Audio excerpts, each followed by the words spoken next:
In March of 2013, 9-year-old Jade Howe sat in the nurse's office at her elementary school in Kona, Hawaii. It was the annual vision screening at her school, and Jade was busy telling the visiting optometrist all about the cupcake her mom packed her for lunch and how excited she was for hula dancing class after school. The optometrist laughed and asked Jade to sit up straight so he could examine her.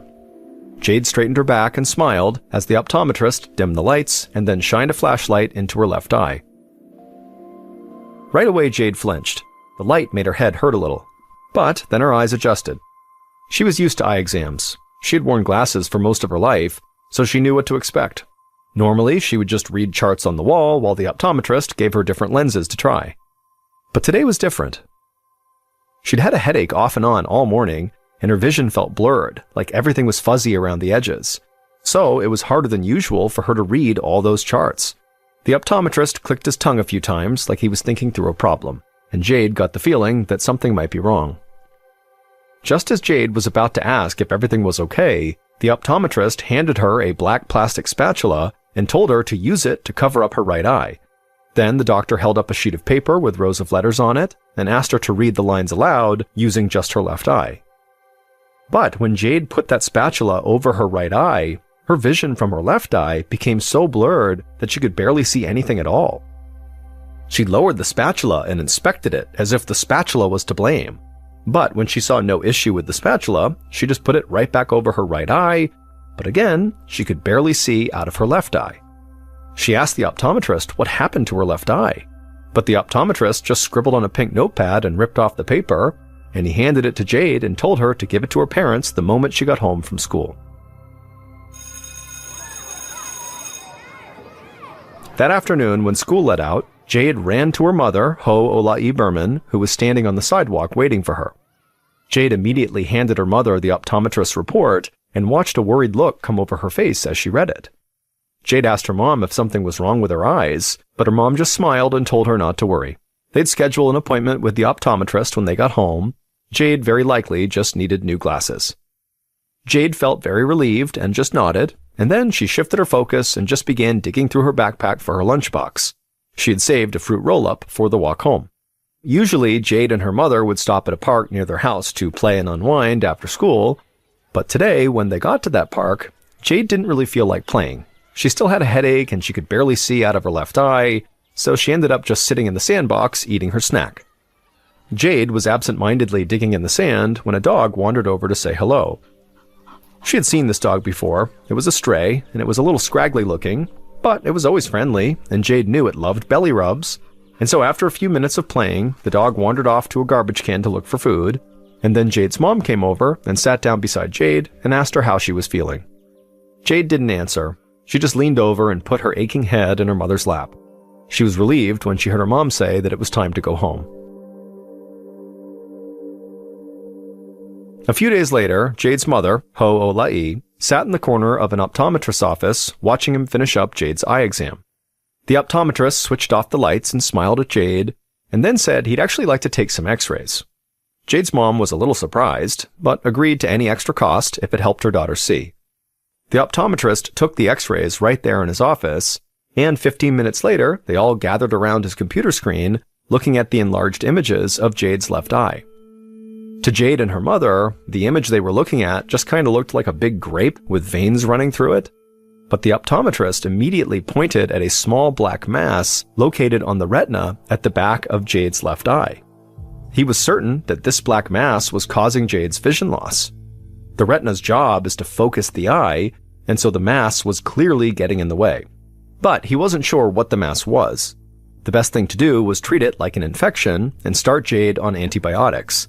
Then they could see if that cleared it up and go from there. On the car ride home, Jade complained that her headache was back. Her mom sighed and said that it sounded like something only ice cream could fix. Jade smiled and started bouncing with excitement in her seat. Ho Ola'i laughed as she started driving towards the nearest ice cream shop, convinced that her daughter would feel better in a few days.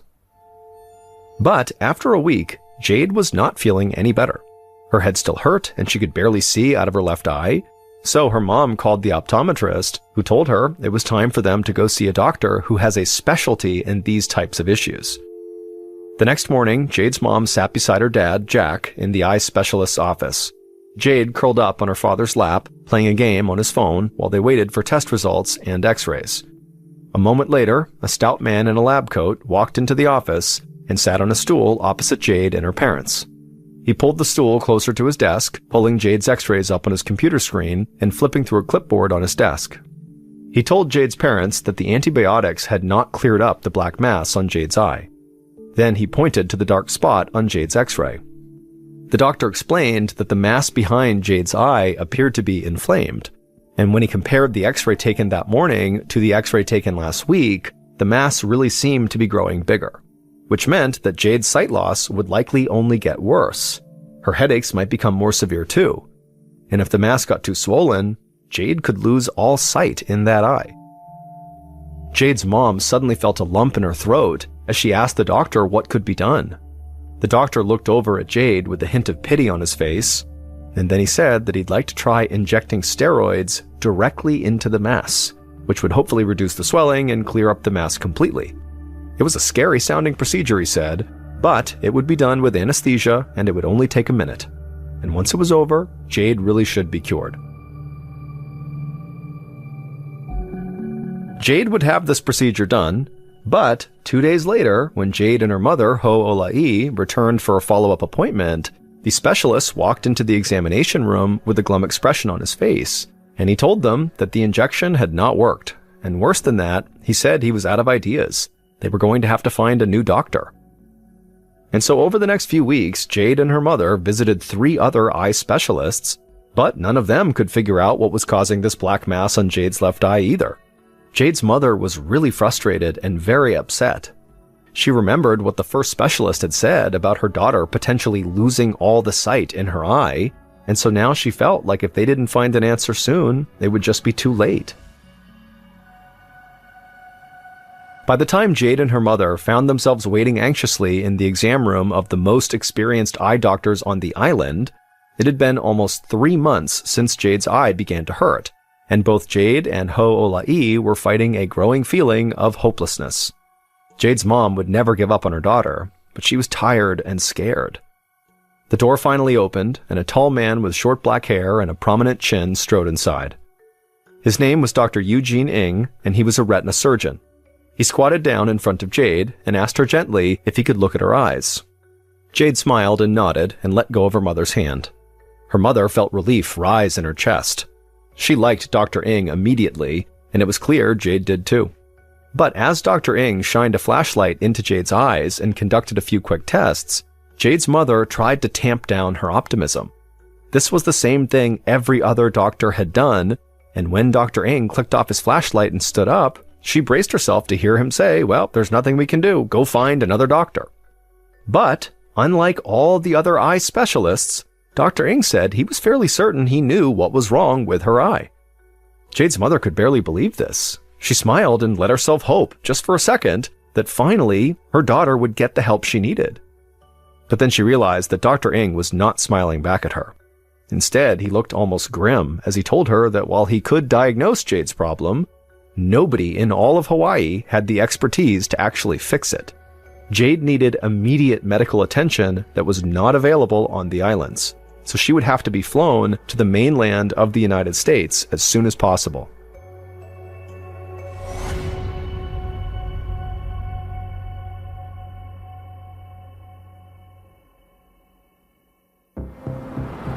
A week later, Jade sat with her mother in the back of an Uber that was driving them from the Los Angeles International Airport to their hotel. Jade watched the other cars on the highway blur past and noticed how beige and concrete everything looked in Southern California compared to the lush green of Hawaii. Jade was really missing her father.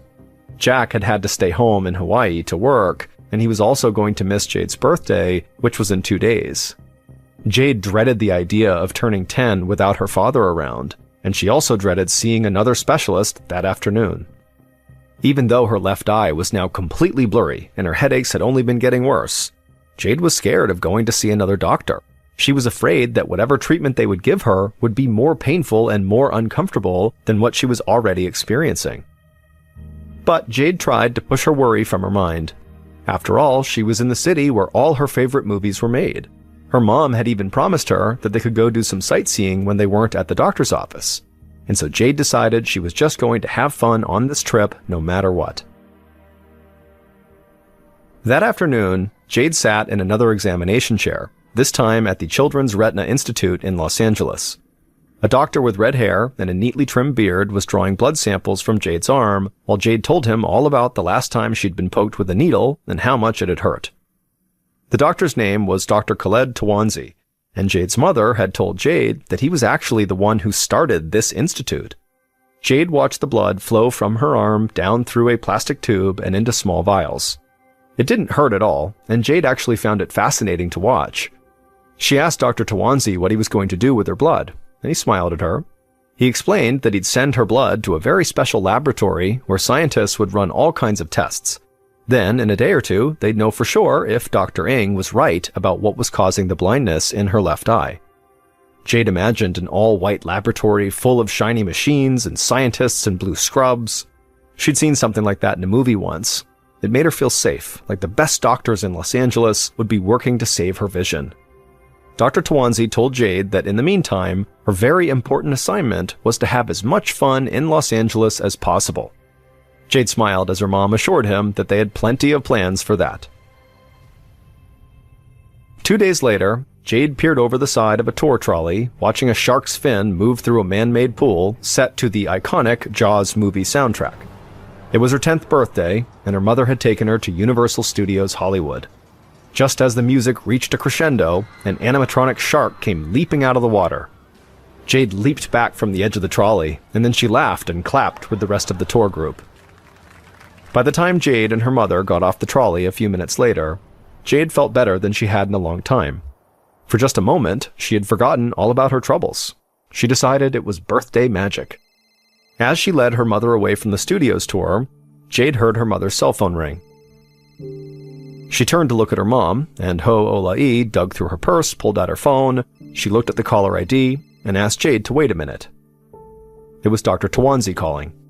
Jade sat down on a nearby green plastic bench while her mom paced and listened. Jade watched as the smile on her mother's face faded. Jade's stomach lurched. She knew that whatever news her mother was receiving, it could not be good. Jade swung her legs nervously as her mother hung up with the doctor and then made a second phone call, which was much shorter. And when her mother turned around, Jade could tell she was extremely upset. Ho-Ola'i strode over and sat on the bench next to her daughter. Jade held her breath as her mom explained what the doctor had told her. Jade needed surgery. Jade felt tears well up in her eyes as she asked her mother if the surgery would actually save her eyesight. Her mom frowned and struggled to find the right words. Finally, she explained that they didn't know if this procedure could actually save her eyesight. But without this surgery, it was fairly likely that she could lose her entire left eye. If that happened, she would have to have a glass eye instead. Jade tried to picture the doctor cutting out her eye and what it would feel like with a glass ball in her eye socket. The very thought of it sent tears running down her face, and she turned to her mom and sobbed into her chest. The next morning, Jade's mother stood next to Jade's gurney at the Children's Retina Institute. Jade looked frightened and kept looking around for her father, who had gotten on the first plane available to come join them. Jack was supposed to have landed more than an hour ago, and Jade's mother was worried he would miss the surgery. Ho-Ola'i squeezed her daughter's hand as Dr. Tawanzi propped open the double doors that led to the operating room. He asked Jade if she was ready, and her mother beamed proudly as Jade nodded her head bravely. Then they heard a commotion down the hall. They all turned to see Jade's dad, Jack, burst into the hallway and run toward the gurney. When Jack reached them, he leaned down and planted a big kiss on Jade's forehead. He whispered in Jade's ear happy birthday and that he loved her. Finally, a nurse said it was time to take Jade into surgery, and so Ho-Ola'i and Jack both blew kisses at their daughter as she was rolled into the operating room. The parents held each other as they watched the doors swing closed. It all felt so unfair. Their daughter was barely 10 years old, and she might lose her eye. And now all they could do was wait and hope. In the operating room, Dr. Tawanzi waited until Jade was completely asleep before using a speculum, which is like a small vice grip, to pry open her left eyelid.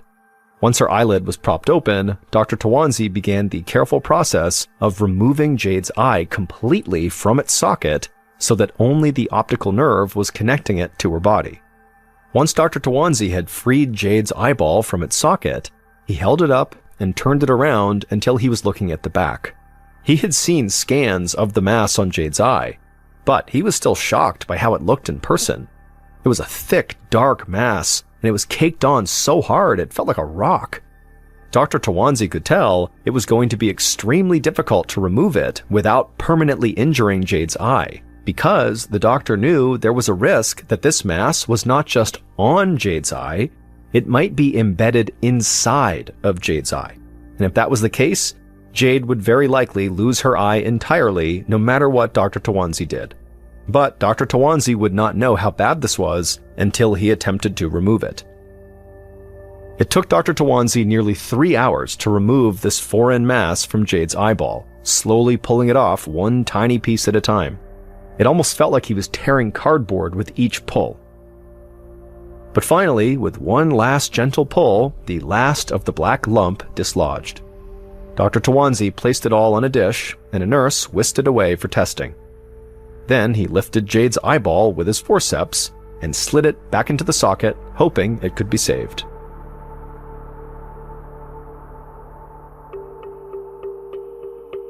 The first thing Jade saw when she woke up was her parents' smiling faces. However, she only saw them through her right eye. A protective patch was covering her left eye following the surgery. Jade felt groggy, but she was so relieved to see her parents, especially her dad, who told her she looked so cool, like a pirate. But then Jade began to panic as she touched her patch and wondered if she still even had an eye behind it. Was there a glass eyeball now?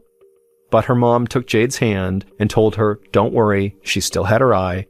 Dr. Tawanzi was able to save it. Jade smiled huge with relief. Her mom was crying and told Jade what a great job she did. A few moments after that, Dr. Tawanzi walked into the recovery room. Jade and her family grinned and thanked him for his help. But Dr. Tawanzi said they were not out of the woods yet. He told Jade and her parents that Dr. Ng had been right about his diagnosis. Jade's condition was much more dangerous than anything doctors in Hawaii could treat, and the surgery was not a guaranteed solution. Because Jade's eyeball had been invaded by living creatures. The creatures, he said, were parasites called Toxocara, otherwise known as roundworm. Dr. Tawanzi explained that usually Toxocara is spread through dog feces. He asked if Jade had a pet dog at home. Jade said no, but then she told Dr. Tawanzi about the stray dog that she sometimes played with at the local park. Dr. Tawanzi nodded and said that it was very possible to pick up Toxocara at a park frequented by stray dogs, or even just by pets and their owners. All it would take for Jade to get this infection would be for her to touch a tiny bit of dirt with dog feces on it, and then touch her mouth. Toxocara is not rare. In fact, they are one of the most common parasites in the world. About 5% of American adults have antibodies in them that show they have been exposed at some point in their lives to Toxocara. But most people who ingest Toxocara eggs don't get a single symptom and never even know the parasite was inside of them at all. Typically, the body forms a hard shell around the parasite and expels through the intestines. But in some cases, the body is too slow to react, and the parasites migrate through the body and end up in organs like the liver, kidneys, and sometimes even the eyes. And that's what had happened to Jade. She had developed a very rare condition called ocular toxocariasis.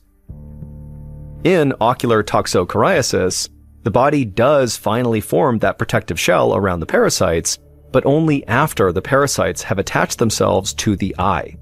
That's why the mass on the back of Jade's eye was so hard. Her body was trying to protect her, just a little too late. Jade got lucky. Her body's response had come in time to stop the parasites before they completely destroyed her eye. And Dr. Tawanzi was pretty sure he managed to remove every last parasite from her body. Still, he told Jade and her parents that she would have to be watched very closely in the days ahead to make sure he had not missed any. Most of Dr. Tawanzi's explanation went way over Jade's head, but she grimaced at the disgusting thought of accidentally eating dog poop, and Dr. Tawanzi actually laughed a little bit when he saw Jade's face. He told her it's much more common than you think. Just make sure you always wash your hands after the playground and you'll be okay. Jade grinned as a wave of relief washed over her. She was ready to be done with doctor's offices and dog poop. A few days later, the family all flew back home to Hawaii. Jade's eyesight in her left eye would come back. However, it really never fully recovered. But other than her vision, she would be okay. Jade would go on to be a cheerleader for her high school, and she would also continue to dance hula.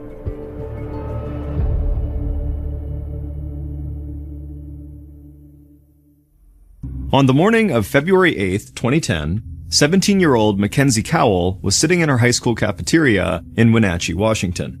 Wenatchee was a small agricultural town nicknamed the apple capital of the world because of its thousands of acres of sprawling apple orchards in the area. And in the cafeteria, Mackenzie was sitting around a long table with her high school dance team, the Applettes, that was named after the town's biggest crop. Mackenzie loved dancing almost more than anything. And even when she wasn't doing routines with the dance team at football and basketball games, she would often dance her way down the halls to class or out to her car in the school parking lot. And as a high school senior, she was one of the leaders of the Applettes. And so she and some of the other seniors were talking about the new sweatshirts they wanted to design for the dance team. The girls talked about the different images they could put on the shirts and what color they should be. Mackenzie voted for her favorite color, purple. And then they just relaxed and talked about other things that were going on in their lives, like the boys they were dating, SAT scores, and what they wanted to do that weekend. Then the morning bell rang, and Mackenzie and the other girls grabbed their school bags, got up from the table, and headed to class. Mackenzie was 5 foot 8 inches tall, and she was pretty with long brown hair and red highlights. And she had braces on her teeth that she couldn't wait to get off. But even though her braces made her self-conscious, they didn't stop her from smiling at the other students she passed in the hall. And she knew the braces were a necessary evil if she ever wanted to live out her dream of becoming a model someday. That day at school was a pretty typical one for Mackenzie. She liked her classes and she loved getting to hang out with her friends at lunch, but she spent a lot of her time daydreaming about graduation and thinking about a time when she'd be able to pursue her goals outside of high school.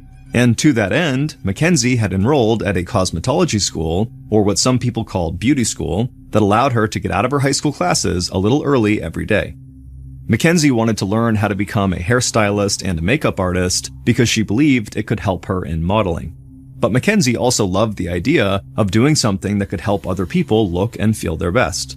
So that afternoon, Mackenzie went into a bathroom, dug her cosmetology school uniform out of her bag, and got changed into black pants, a black shirt, and a black apron, like she did most days during the week. Then she put on her coat and walked outside to her car in the high school parking lot. It was a cold day, a little under 40 degrees Fahrenheit, but Mackenzie's coat and her fur-trimmed brown boots helped keep her warm. Mackenzie hopped into her red Pontiac Grand Prix, tossed her school bag and purse in the passenger seat, and then drove a few miles away to her cosmetology school. When she got there, she parked in the lot behind the school, grabbed her phone from her pocket, and sent a text message to her boyfriend, Joaquin Villasano. Joaquin was a few years older than Mackenzie, and he was busy working most days, so Mackenzie made sure to text him whenever she had a chance just to say hi, because she thought it was important for them to check in with each other even when they were busy. Then Mackenzie put her phone back in her pocket and headed into the school. Once inside, she stepped into a classroom that was set up like a working hair salon, and she gave a huge smile to her instructors and classmates. Mackenzie loved everything she was learning about hair and makeup at the school, but she also really liked having the chance to be around people of all different ages.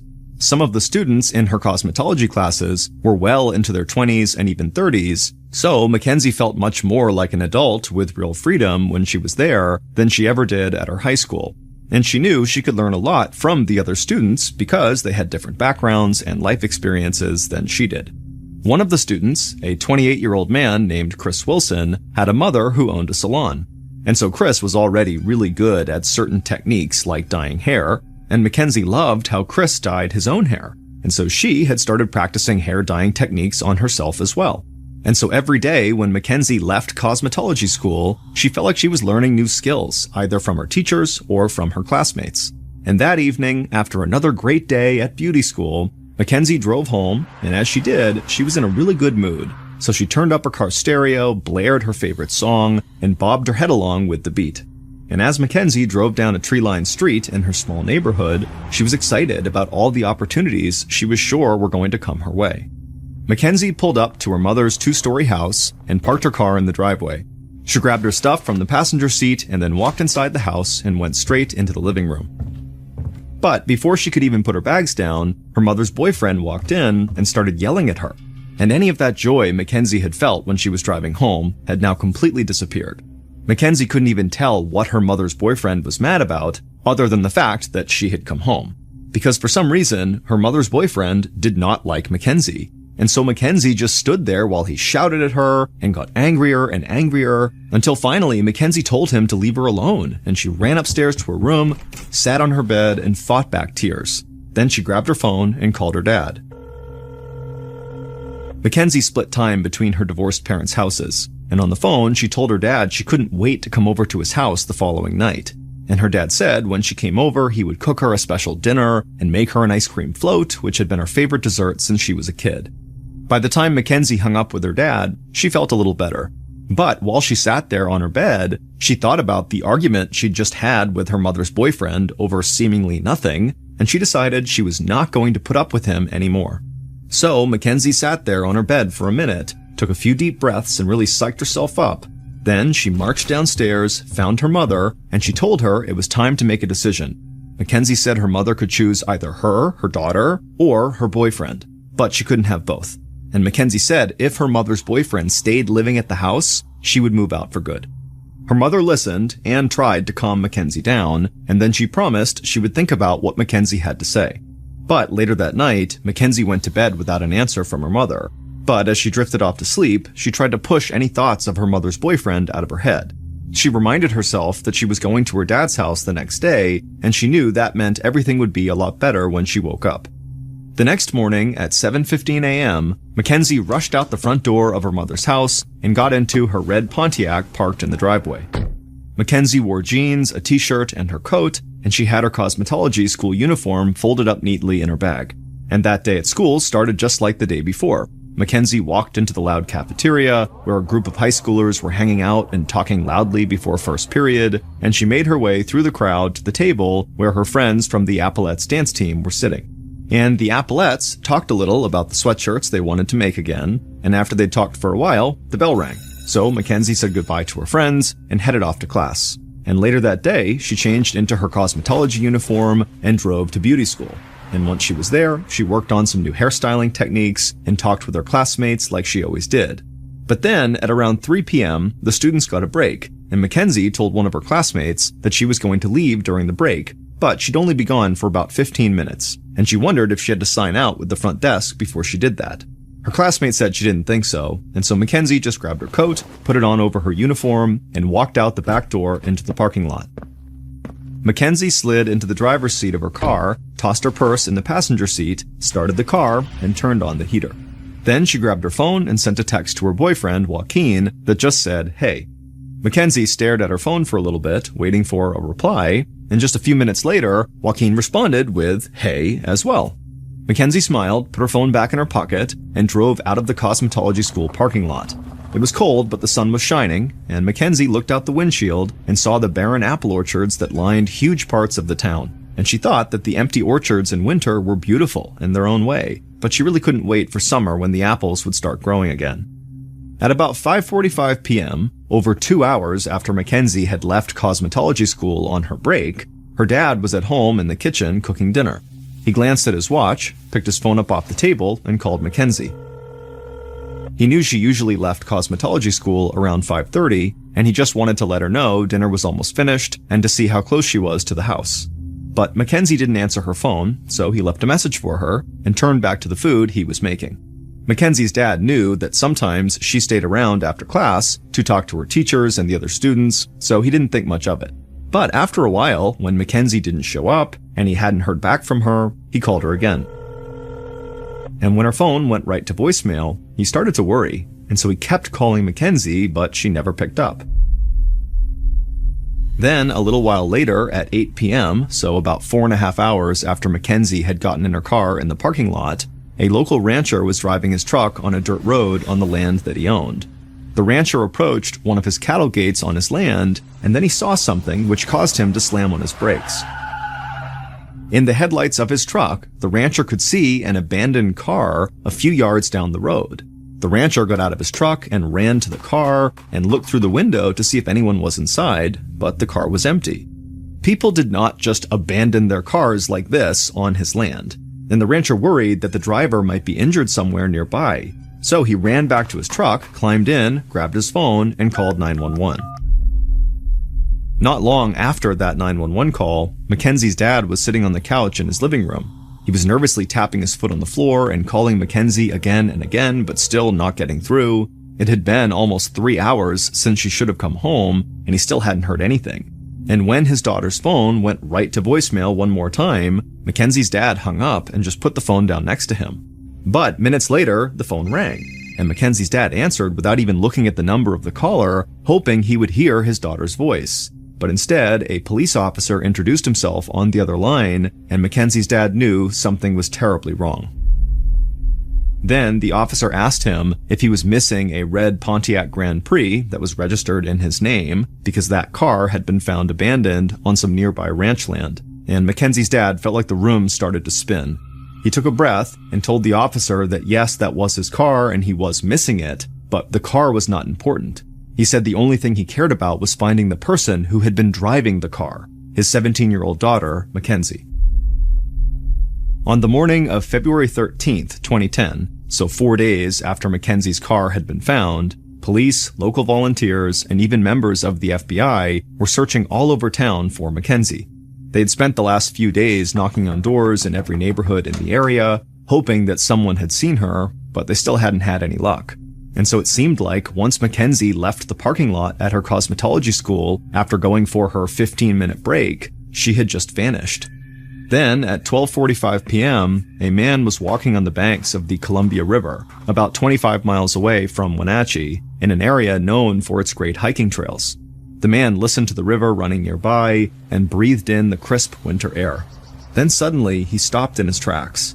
He shielded his eyes from the sun to get a better look at something several yards in front of him by the water's edge. And when the man realized what he was looking at, he immediately started running towards the water and shouting, and when he got to the edge of the water, he crouched down on the ground and just started shaking his head, like he couldn't believe what he was looking at.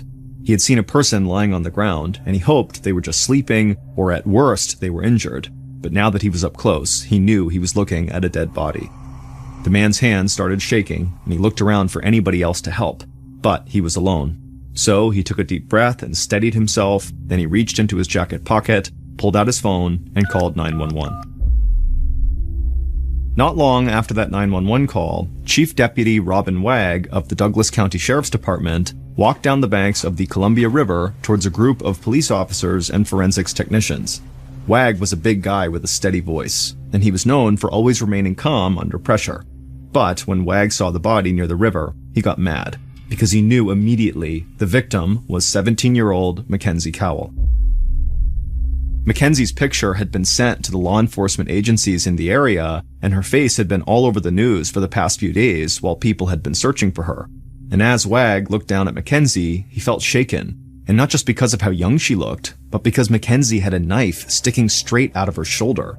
Wagg hadn't seen anything like that before, and he couldn't imagine what kind of a person would do something so violent, especially to someone so young who had her whole life ahead of her.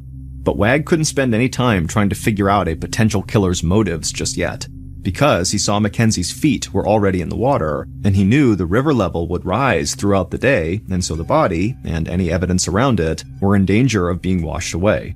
So Wagg ordered the team on site to start their search for evidence with the body, and then to make their way outward further away from the water. And so that day, the investigative team worked as quickly as they could as they raced against the rising river. Normally, Wagg would have wanted to inform the victim's family in person, but the time crunch he was under meant he needed to stay at the crime scene. And on top of that, he had to inform FBI agents who'd been helping with the search for Mackenzie about what they had found. And after the FBI was notified, they were the ones to contact Mackenzie's dad.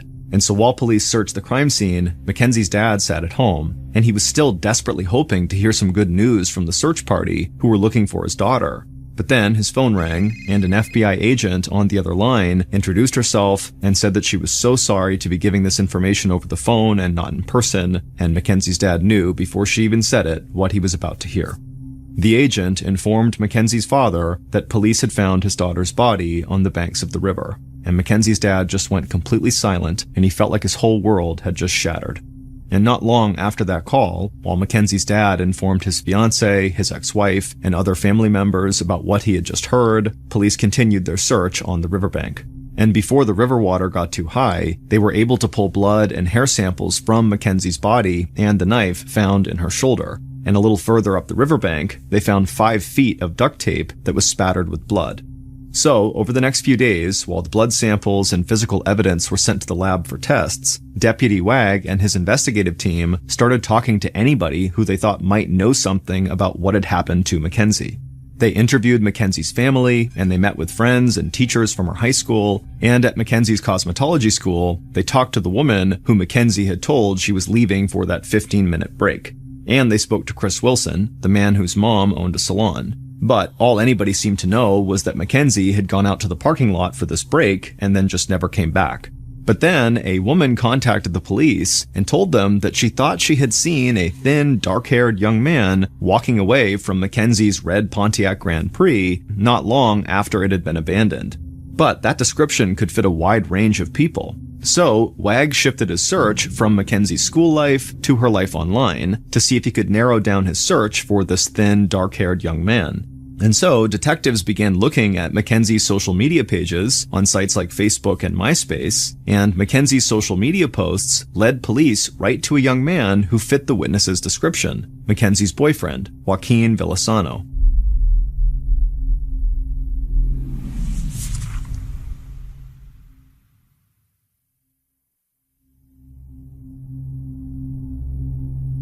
On an early morning, about a week after Mackenzie's body was found on the banks of the Columbia River, Chief Deputy Wag walked through the Douglas County Sheriff's Department into a small interrogation room. Wag watched as a technician wrapped a blood pressure cuff around Joaquin Villasano's arm to prep him for a polygraph, or lie detector test. Joaquin was thin with dark hair, and he wore a t-shirt and jeans. And under the bright fluorescent lights overhead, Wag could see that Joaquin was visibly nervous. Then, Wag entered the room and took a seat next to several officers who were already inside there. In the days following the discovery of Mackenzie's body, different law enforcement agencies had come together to form a task force for the murder investigation. And so now Wag and other investigators from the Douglas County Sheriff's Department were joined by members of the Wenatchee Police, the Washington State Police, and the FBI. And all of them were eager to hear what Mackenzie's boyfriend, Joaquin, had to say. The room got quiet, and then, in a calm voice, the investigator leading Joaquin's polygraph test asked if Joaquin was a gangster, because they had seen social media posts that supposedly celebrated gang behavior. But Joaquin said no. He just really loved hip-hop music, and some of his favorite artists talked about gang life in their songs. Then the investigator asked if Joaquin had met up with Mackenzie after they exchanged text messages on the day she died. But Joaquin said after he had sent the response text just saying, "Hey," he never heard from or saw Mackenzie again. Wag noticed that almost every time Joaquin answered a question, he looked down at the floor, and Wag knew that could be a sign that Joaquin was lying or trying to avoid the question. But Wag also thought this kid might just be painfully shy. Then finally, the investigator asked Joaquin if he had killed Mackenzie, and Joaquin said no. He said he loved her. But by the end of the session, investigators still weren't sure what to make of Joaquin. Several answers he'd given had been inconclusive on the polygraph test, so there was a chance that he'd told several lies. But Wag and the others didn't want to condemn Joaquin without conclusive proof, and so far, all they really had was the text message that Joaquin had sent in response to Mackenzie's text on the day that she had died. And neither of those text messages were substantive. They just said, "Hey." And so investigators knew they had to find something more concrete than that if they wanted to hold Joaquin, but Joaquin's interrogation and conversations with some of Mackenzie's friends and family led them to another potential suspect, because almost all of the people police talked to had pointed them to someone who they said Mackenzie fought with all the time. And so, as the investigation moved forward, Wag started to think that maybe Mackenzie's boyfriend was not the killer. However, maybe Mackenzie's mother's boyfriend was. About a week after Mackenzie's body had been discovered, Wag and other members of the task force started to look deeper into the relationship Mackenzie had with her mother's boyfriend. And almost everything they found out made it clear that Mackenzie and her mother's boyfriend argued a lot. And then, Mackenzie's dad told investigators that the night before Mackenzie had gone missing, she had given her mother an ultimatum and said her mother had to choose between Mackenzie and her boyfriend. So, on a cold February afternoon, investigators went to Mackenzie's mother's house. But when they met with the boyfriend, it was a quick conversation. He admitted he and Mackenzie did not get along, but he said he would never do anything to hurt her. And he said he was nowhere near Mackenzie at the time she was murdered, and that multiple people could vouch for his whereabouts. And when Wag followed up on his alibi, it checked out. Still, Wag was not ready to write off any potential suspects just yet. But after meeting Mackenzie's mother's boyfriend, Wag still thought Mackenzie's own boyfriend, Joaquin, seemed like a much stronger lead. And the test results that came back from the lab confirmed that genetic material found on that knife in Mackenzie's arm and on the blood-spattered duct tape belonged to a male. And the violent nature of the attack led Wag to believe it had been carried out by someone who knew Mackenzie and that it could have been a crime of passion. And so Wag felt like he was still on the right path with Joaquin. On February 25, 2010, over 2 weeks after Mackenzie's murder, 1,800 people filled the stands of the arena where the local hockey team played. They had all come together to celebrate Mackenzie's life at a public memorial service. The owner of the hockey team had paid for the entire service and had made sure that the ice on the hockey rink was covered with a floor so Mackenzie's dance team, the Appalettes, could perform a routine in her honor. And at the end of that dance routine, all of the dancers hugged and cried. And none of them could believe that their friend Mackenzie, who loved dancing as much as they did, would never get to perform with them ever again. And during that memorial service, members of the audience were very moved by that dance performance and the effect it had on the dancers. They saw how emotional they were getting. And so the audience got really upset and angry, and a lot of the people in attendance decided they needed to do something to help find Mackenzie's killer. So, in the weeks following the memorial, business leaders in the community came together and started a reward fund, offering almost $40,000 to anyone who had information that led police to the person who had committed this horrific crime. Chief Deputy Wag hoped the reward might bring someone forward who had been unwilling to talk to police before. And he hoped someone would be able to shed light on new evidence because he still didn't have enough to link Joaquin to Mackenzie's murder, and he really had no other viable suspects. But then, in early April, over a month after the memorial, a call came in to the police that would turn the entire investigation on its head. In early April, about 2 months after Mackenzie's murder, Chief Deputy Wag was sitting at his desk when a fellow officer rushed in looking very excited. And the officer told Wag that they had just gotten a call from a woman who said she knew exactly who killed Mackenzie and how they had done it. So Wag took down the woman's information and quickly set up an interview with her. Her name was Liz Reed, and she was a low-level drug dealer who had worked as a police informant in the past to help police catch bigger drug traffickers in the area. And so not long after Wag contacted her, Liz came to the station. And when Wag and other members of the task force sat across from her in the interrogation room, they were blown away by what they heard. Liz told them that 2 major dealers she knew had bragged to her about being the ones who had killed Mackenzie Cowell. But she said that wasn't all, because these dealers had made Liz watch a video, what they called a snuff film, that actually showed Mackenzie's murder. And then Liz gave police another piece of evidence that she said would make it clear that these drug dealers were really the killers. She said that after they forced her to watch this snuff film, they had sent her out to the banks of the Columbia River, close to where Mackenzie's body had been found, and the dealers had told Liz that they needed to find a ring that had fallen off of Mackenzie's finger by the river when they had killed her. Liz told police she had gone searching for the ring, but she couldn't find it. After meeting with Liz, Wag and the other investigators shifted their focus from Mackenzie's boyfriend Joaquin to the drug dealers Liz had mentioned. Wag was not going to just take Liz at her word, but she had been a good police informant in the past, so he at least considered her story credible. And so, with all of the details Liz had provided, investigators set out to track down the drug dealers, to find the ring Liz had mentioned, and to locate the snuff film she said would prove who killed Mackenzie. And it turned out that finding the drug dealers was not that hard. They were well known by police in the area, and so not long after talking to Liz, investigators questioned them. But not surprisingly to the police, the dealers denied everything, and they claimed to have no idea who Mackenzie was, other than what they had seen on the news. But police were not ready to just accept the word of two known drug dealers, so they continued to pursue this new lead. And on April 20th, over 2 months after Mackenzie's murder, several members of the investigative team were back on the banks of the Columbia River. They were combing the area around where Mackenzie's body had been found, looking for the ring Liz had told them about. But it had been months since the murder, and the depth of the river water fluctuated so much. So officers worried that if they really had missed something as important as a ring the first time around, it would have been washed away by now. But the officers walked up and down the banks, searching every inch of land, and at times one of them would get down on the ground and dig through rocks and dirt where they thought they might have found something, but each time the excitement quickly disappeared when they realized they had not found the ring. Then, suddenly, one of the officers stopped in his tracks. He thought the sunlight had bounced off of something near his feet. He knew it most likely was a rock, like all the other times he thought he had found the ring, but he wanted to make sure. So he got down on the ground and moved his eyes across the dirt, but at first he couldn't see anything. Then the sun shined just right again, and something caught his eye, and he bent down even further and started digging the dirt away, and his eyes lit up, because he was staring at a ring just like the one the police informant Liz had described. And later that day, when Chief Deputy Wag and other task force leaders got a look at this new evidence, they thought they might finally have something that would prove who killed Mackenzie.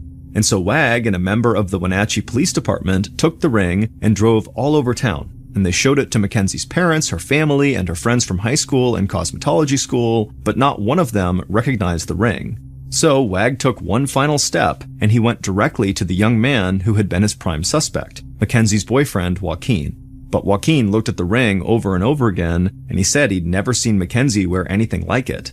And all of a sudden, this piece of evidence that had looked so promising proved to be yet another dead end. But even though nobody in Mackenzie's life recognized that ring, investigators still didn't give up on the drug dealer angle. In fact, they spent months following the lead they'd received from their informant Liz, but they could never find any connection between these supposed killers and Mackenzie, and the horrific snuff film Liz had told them about never surfaced. And then finally, months after Liz had first contacted police, she told them she had made the entire story up. There was no snuff film, the ring had been planted on the beach, and the drug dealers had nothing to do with Mackenzie's murder. Months later, Liz would try to go back again on her story and claim she was actually telling the truth about the drug dealers having killed Mackenzie, but the damage to her credibility was done, and so police refused to listen to her. And so, by July of 2010, 5 months after Mackenzie's murder, Wag and other investigators felt like they had lost valuable time and spent valuable resources pursuing a lead that was very likely a lie. They believed Liz was just a desperate informant who was either trying to deflect from her own drug crimes or who badly wanted that $40,000 reward money for information that led to Mackenzie's killer.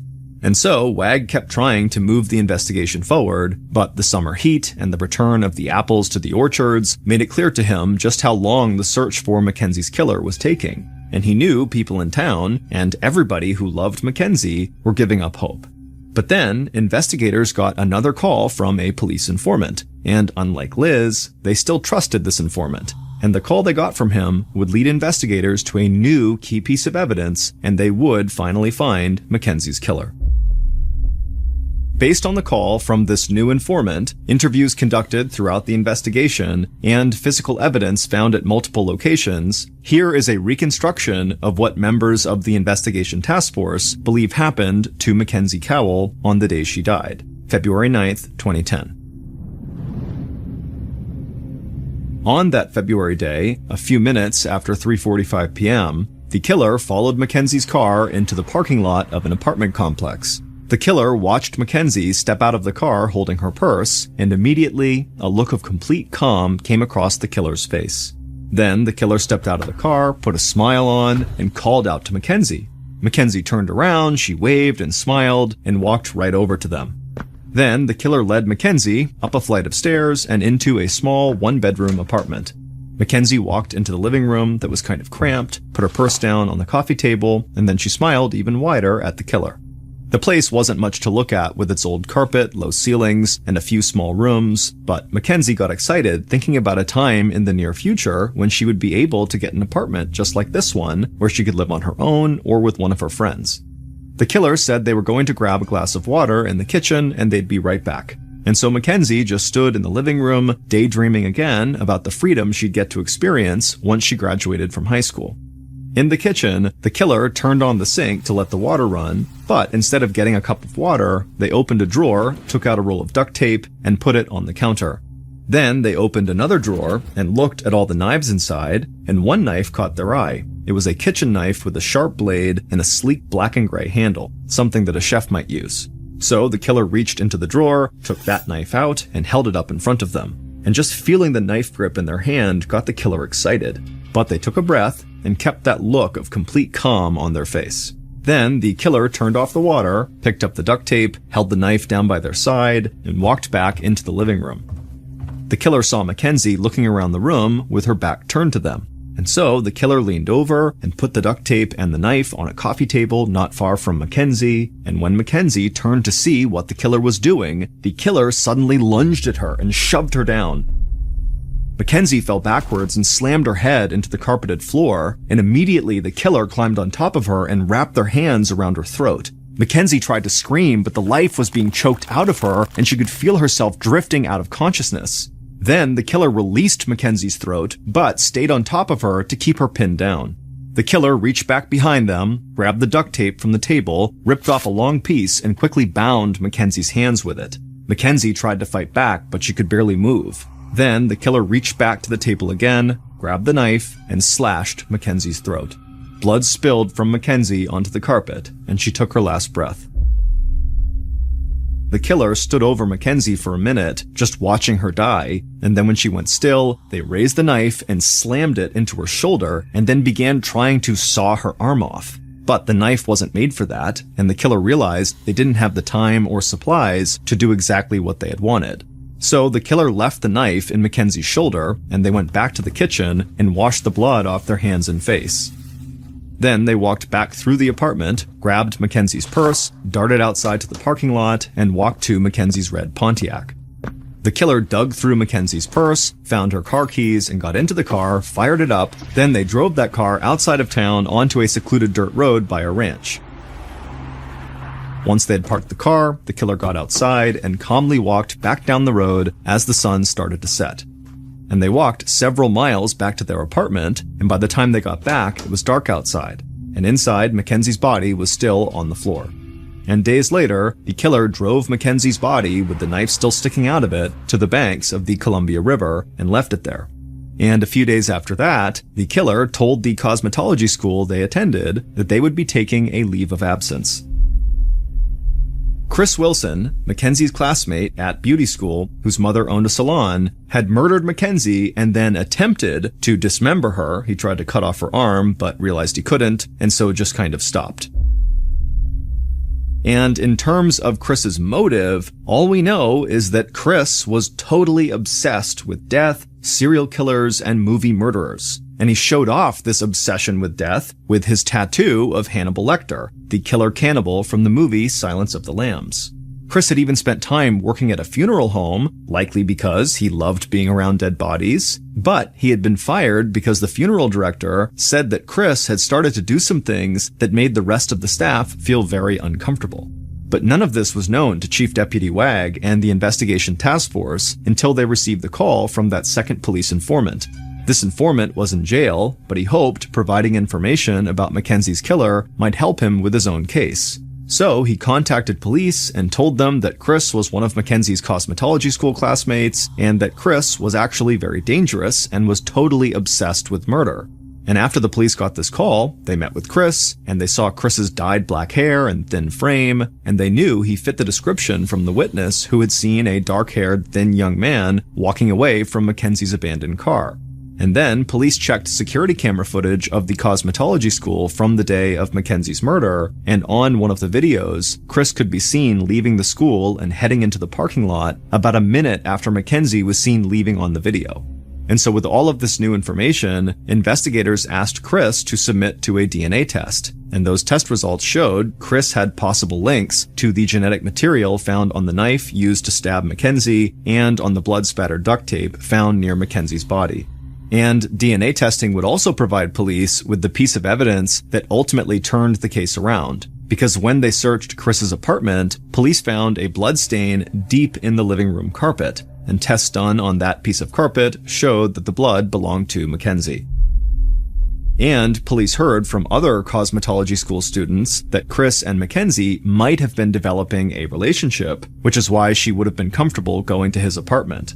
Then police found pictures on Chris's phone that he had taken of his female friend posing as a dead body in his living room right on the spot where Mackenzie's blood had been found. And so investigators were certain that Chris was the killer. Investigators believed they had proven beyond a doubt that Chris committed first-degree murder, but the district attorney had reservations because there was no clear-cut evidence that placed Chris in the apartment at the time of Mackenzie's murder and no evidence that Chris actually drove Mackenzie's body to the river.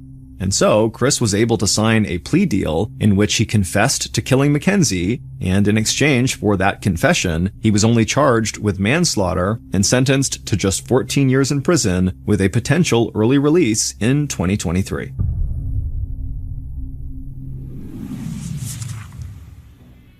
At 4:45 a.m. on Saturday, January 17, 2015, a 27-year-old farmer named Caleb Whitby drove his pickup truck down a highway in southeastern Oregon.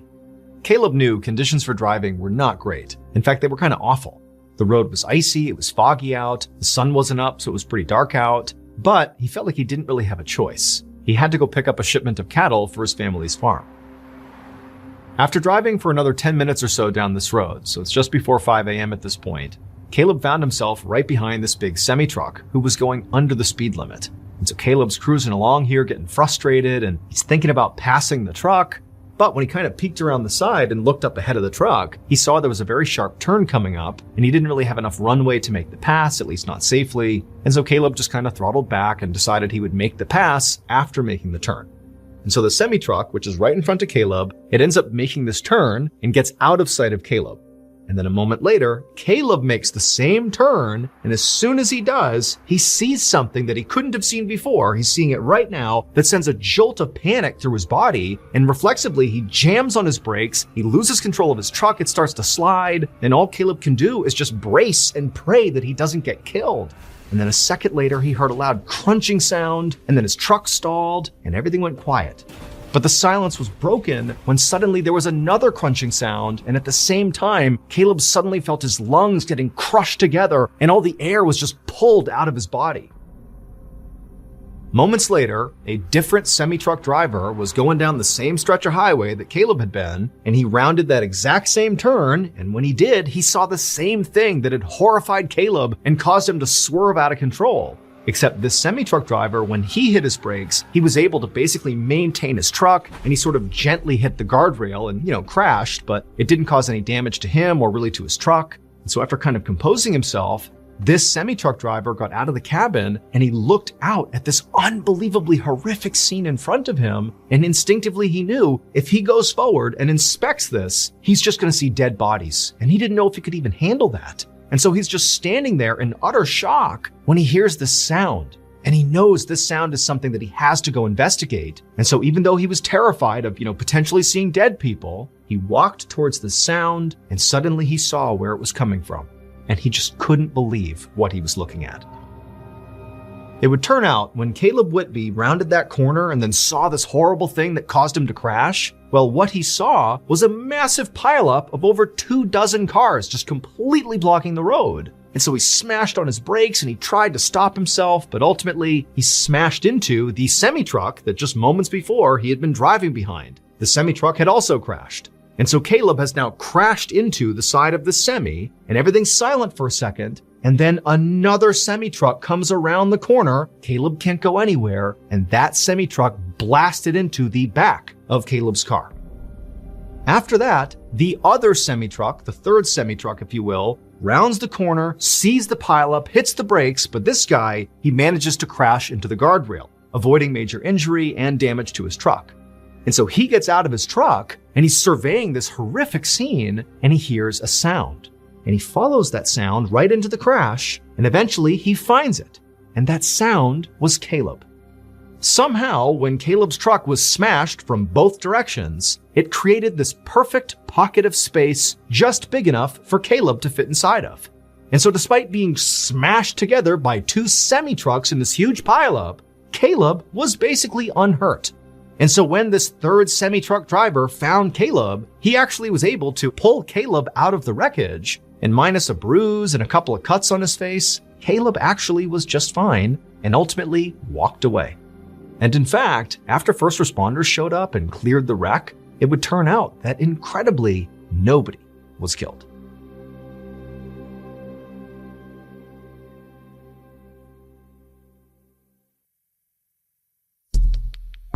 Our next story is called Scenic Route.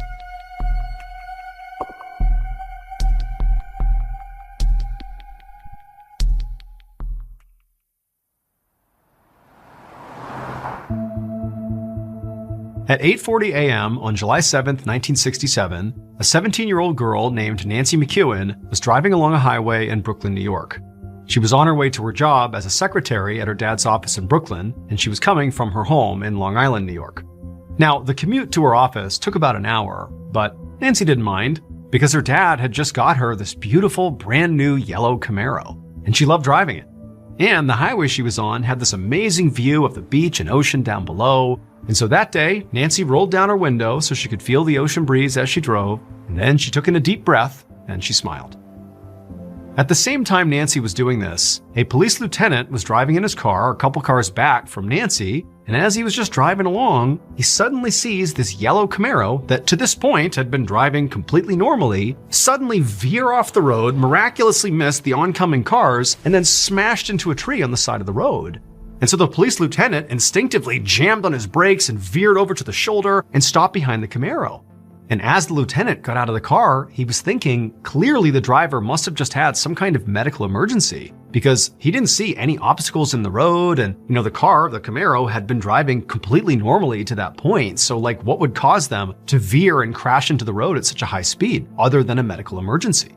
And so the lieutenant jumps out of the car, runs over to the driver's side window, and he looks inside and he sees this teenage girl, this blonde teenage girl, and she's slumped over the wheel. And she's not looking up at him. She's not making any sound. She's just sitting there.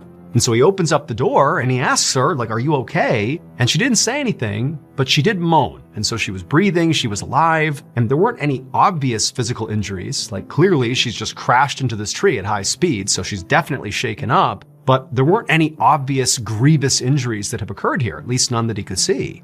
And so he asked her again, hey, are you okay? What's going on here? And she just continued to moan. And so again, considering he's looking at her and she seems, basically okay, all things considered, he thought, maybe she's drunk. That would kind of explain, the sudden veering off the road.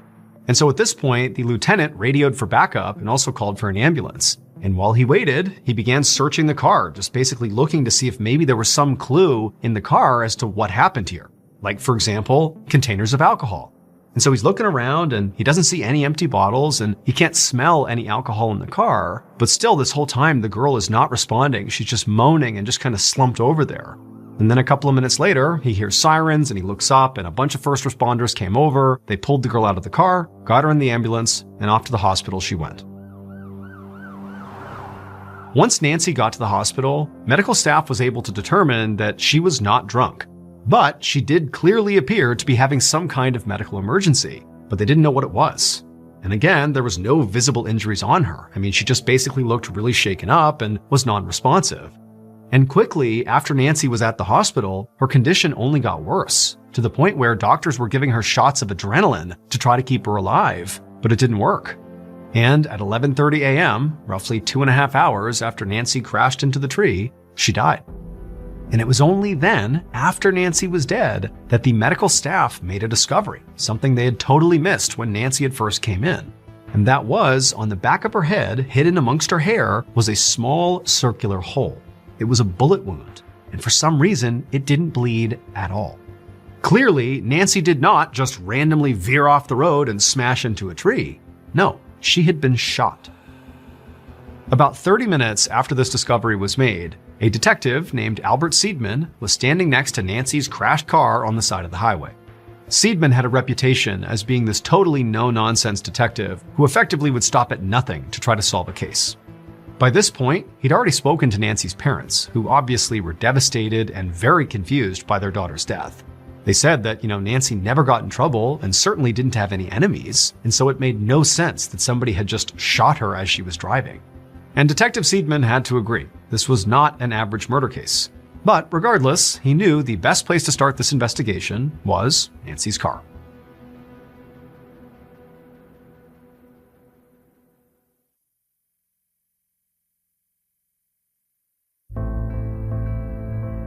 The car was actually in pretty good shape. Despite striking this tree at high speeds, the body of the car basically remained intact. And so Seidman began going inside the car and looking all around it, looking for bullet holes to see where this bullet came in and struck the driver. But he found none. Really, there was nothing in the car that gave any information away about what actually happened here. Also, adding to the mystery here is Seidman knew there had been that police lieutenant who just happened to be driving a few cars back from Nancy when she suddenly veered off the road and crashed. And he would say that he did not hear any gunshots, although admittedly he wasn't really listening for gunshots, but he said everything was normal and then the car just veered and crashed. He couldn't understand it. Detective Seidman had briefly considered that, maybe Nancy had been shot by somebody inside of her car. But because of the presence of that lieutenant, who immediately was on the scene and was basically looking at the car from the time it crashed all the way until the ambulance arrived, he said there was nobody else in the car and I did not witness anybody fleeing the scene.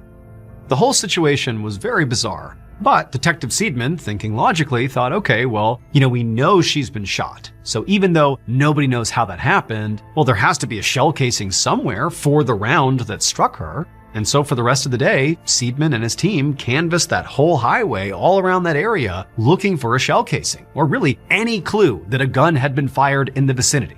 But they found nothing. By the end of the day, Detective Seidman was beginning to feel pretty disappointed about how the investigation was going so far. But he thought to himself, okay, well, I know I haven't found anything promising yet. But remember, she was shot not in some secluded area. She was shot on a major highway in Brooklyn, New York, a city of over 2.5 million people. Someone somewhere must have seen or heard something. And so instead of continuing to look for a shell casing, Seidman abandoned that idea and decided to go find witnesses. Over the next 5 days, Detective Seidman and his team scoured Brooklyn and interviewed hundreds and hundreds of people, looking for anybody who had any information about this shooting. They also put out a public plea for information and were fielding tips that way. But at the end of those 5 days, despite the huge number of interviews, they really hadn't gotten anywhere. As Seidman began to feel his frustration rising, because once again, it just felt like they were hitting another dead end on this case, he told himself, they must have missed something. They've talked to a ton of people, but maybe they were too quick. Maybe they weren't asking the right questions.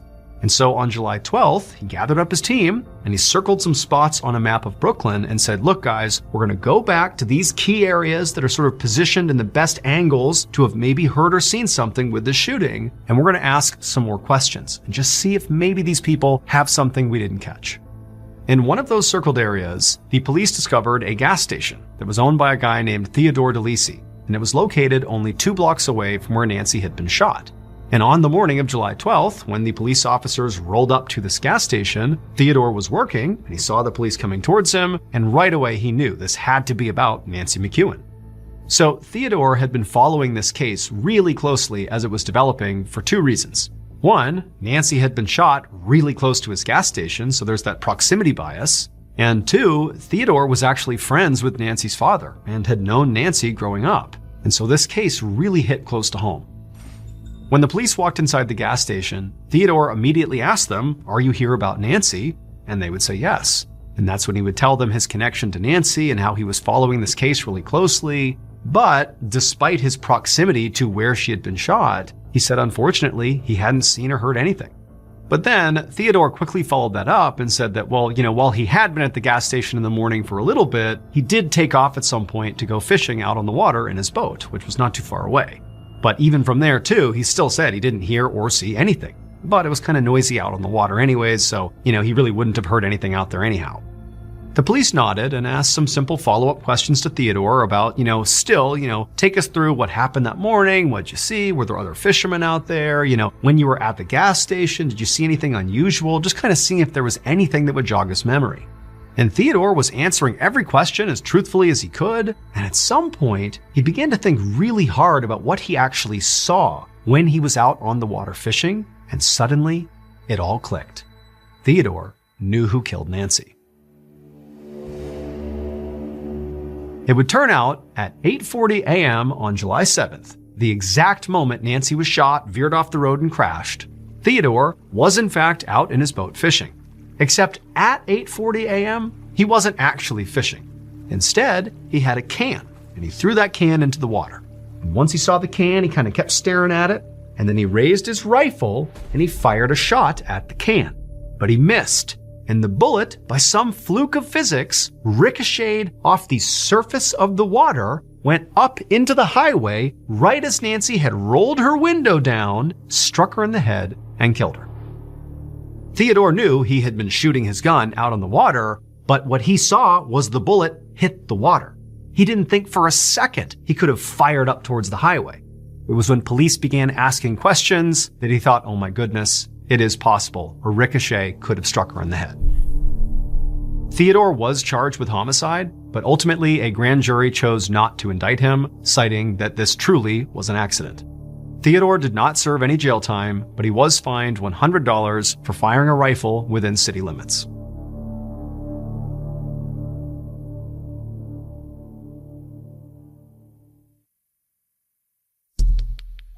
The next and final story of today's episode is called Out with a Bang.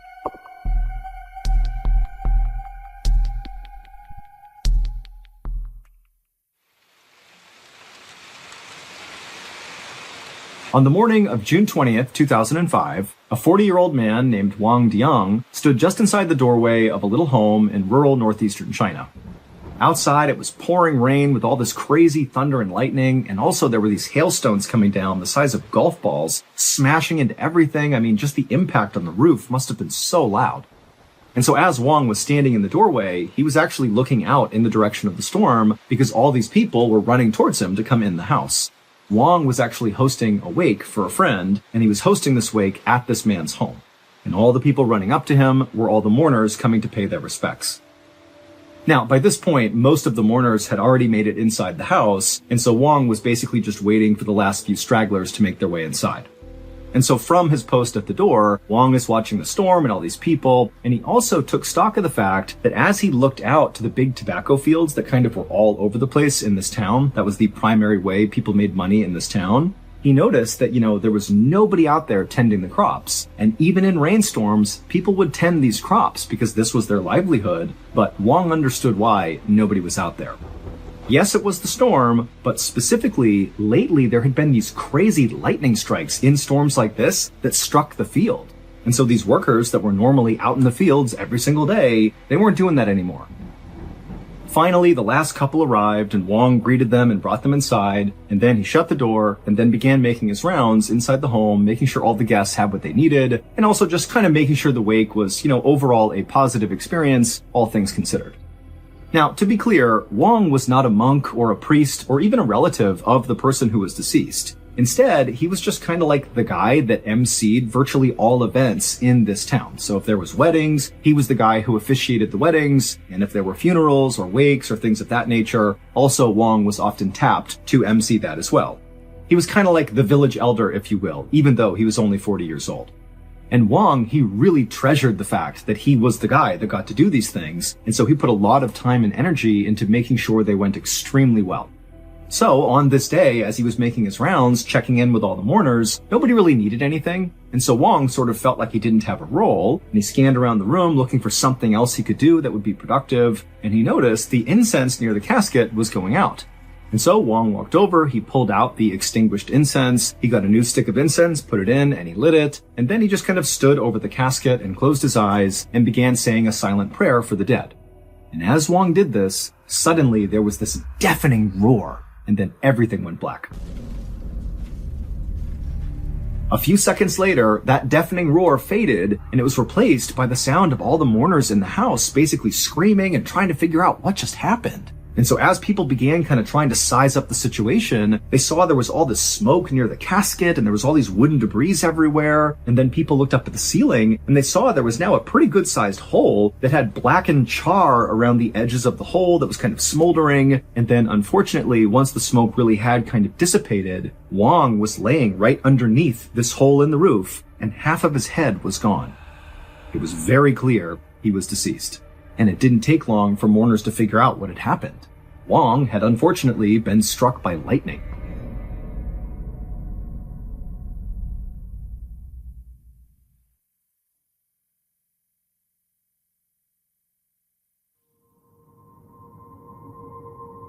Two days later, Wong's family held a funeral for Wong. And basically the entire village showed up for this funeral because remember, Wong was really a central member of this community. And so it was a really big loss that he was now dead.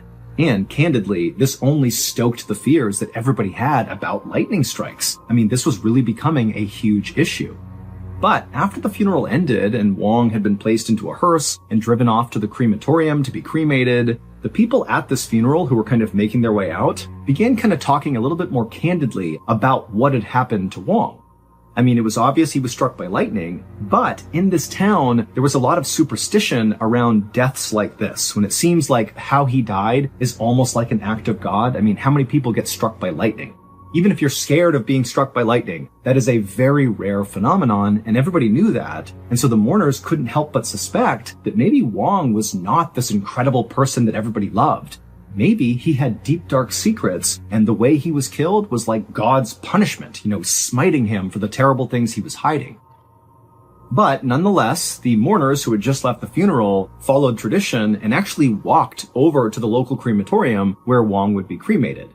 Basically, it's the absolute final goodbye, and typically the family will stay there and wait for all the people to come by and pay their final respects, and then at that point the family hands off their loved one in their casket to the manager of the crematorium, and the cremation process begins.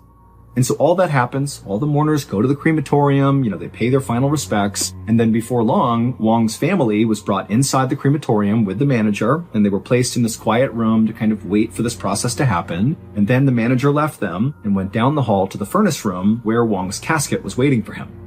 So the furnace room inside of this crematorium is basically like this big industrial space where in the middle is this huge, intimidating metal furnace, which is actually where, the bodies are slid in and burned until they're just ash. And so picture like the biggest oven you've ever seen with a big metal rectangular door and these rails that slide directly into this furnace, and the casket is placed on those rails and then kind of fed into the furnace. They seal the door and then of course ignite the furnace, and then the cremation begins.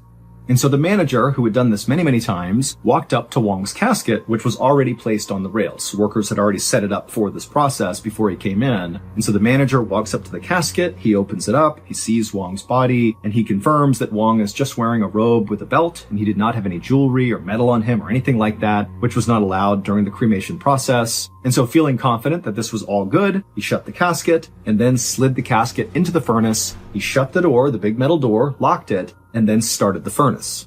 And as soon as he hit it, the manager heard the familiar sound of gas hissing as the gas kind of filled up the inside of the space, and then the familiar whooshing sound of the flames igniting.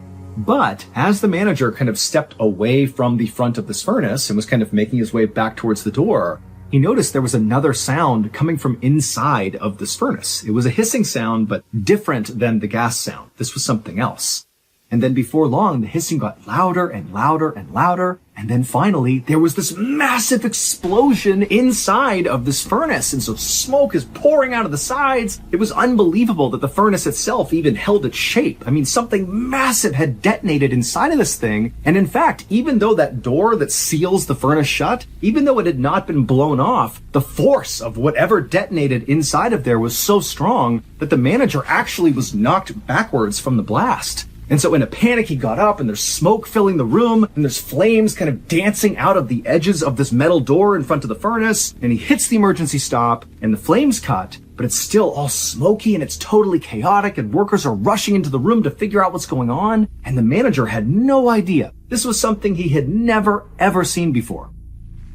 Just minutes later, firefighters arrived and basically extinguished the remaining flames that were kind of residually burning inside of the furnace and slightly outside of the furnace. Remember, this was a significant explosion, so there are cracks and breaks all over the furnace where some flames were still lit.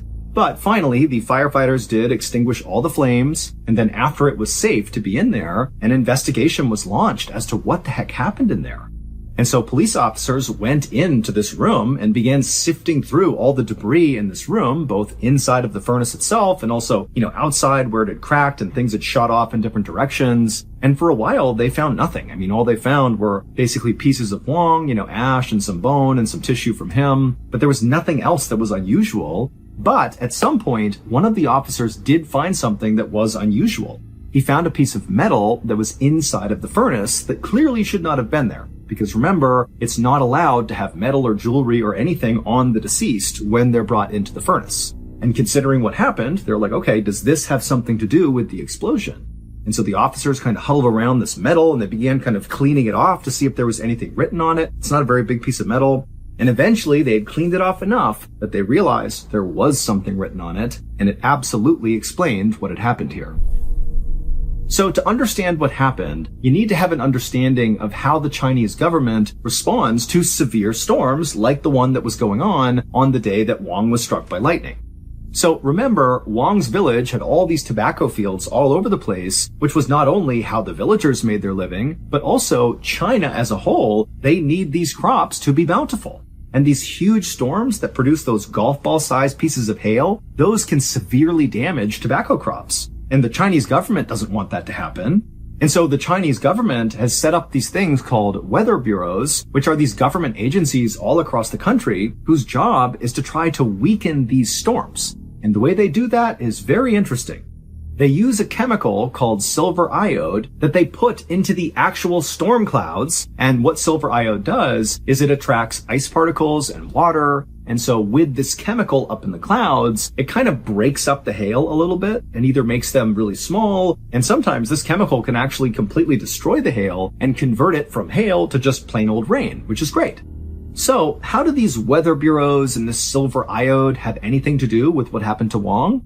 Well, unfortunately for Wong, the way these weather bureaus in China actually get this silver iode up into the clouds is they basically take a rocket launcher and fire a literal foot-long rocket, like an explosive device, that contains this silver iode inside of it, and the rockets get fired up into the sky, into the clouds where they detonate, and then the silver iode is kind of sprinkled all throughout the clouds. And unfortunately, on the day Wong was killed, one of those rockets were fired into the sky, and this rocket, it goes up, up, up, it goes into the cloud, but it doesn't detonate. It turns around and falls straight down, and it just so happens to go straight through that roof into Wong's head, blowing off a portion of his head. And then the rocket itself, this foot-long rocket, got embedded in his torso and did not detonate. And then when he was wheeled off to the crematorium and slid into the furnace, and that manager turned on the furnace, that hissing sound he began hearing right before the explosion was the sound of that rocket inside of Wong's torso heating up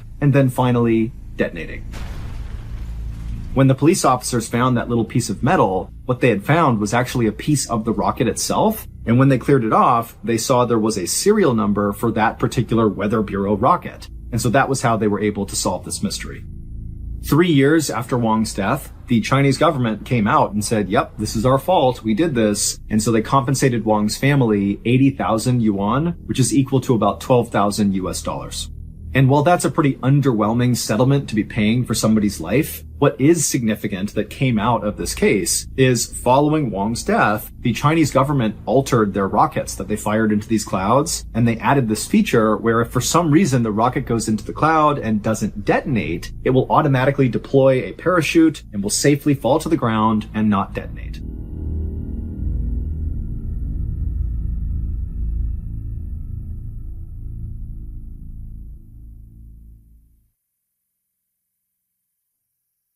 A quick note about our stories. They are all based on true events, but we sometimes use pseudonyms to protect the people involved, and some details are fictionalized for dramatic purposes.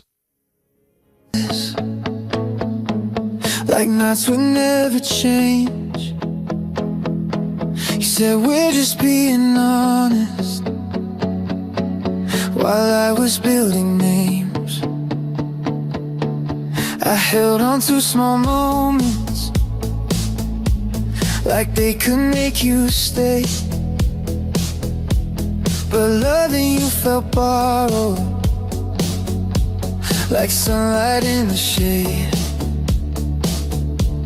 You smiled when I got closer, then stepped just out of reach. I kept pretending distance was something I could be. We were almost stars, yeah, we got endless, like nights would never change. You said we're just being honest, while I was building names. I held on to small moments, like they could make you stay. But loving you felt borrowed, like sunlight in the shade. You smiled when I got closer, then stepped just out of reach. I kept pretending distance was something I could be. We were almost stars, yeah, we got. The Mr. Ballin podcast, Strange, Dark, and Mysterious Stories, is hosted and executive produced by me, Mr. Ballin. Our head of writing is Evan Allen. Our head of production is Zach Levitt. Produced by Jeremy Bone. Research and fact-checking by Shelley Shue, Samantha Van Hoos, Evan Beamer, Abigail Shumway, and Camille Callahan. Research and fact-checking supervision by Stephen Ear. Audio editing and post-produced by Whit Lacasio, Jordan Stidham, and Cole Lacasio. Mixed and mastered by Brendan Kane. Production coordination by Samantha Collins. Production support by Antonio Manata and Delana Corley. Artwork by Jessica Clogston-Kiner. Theme song called Something Wicked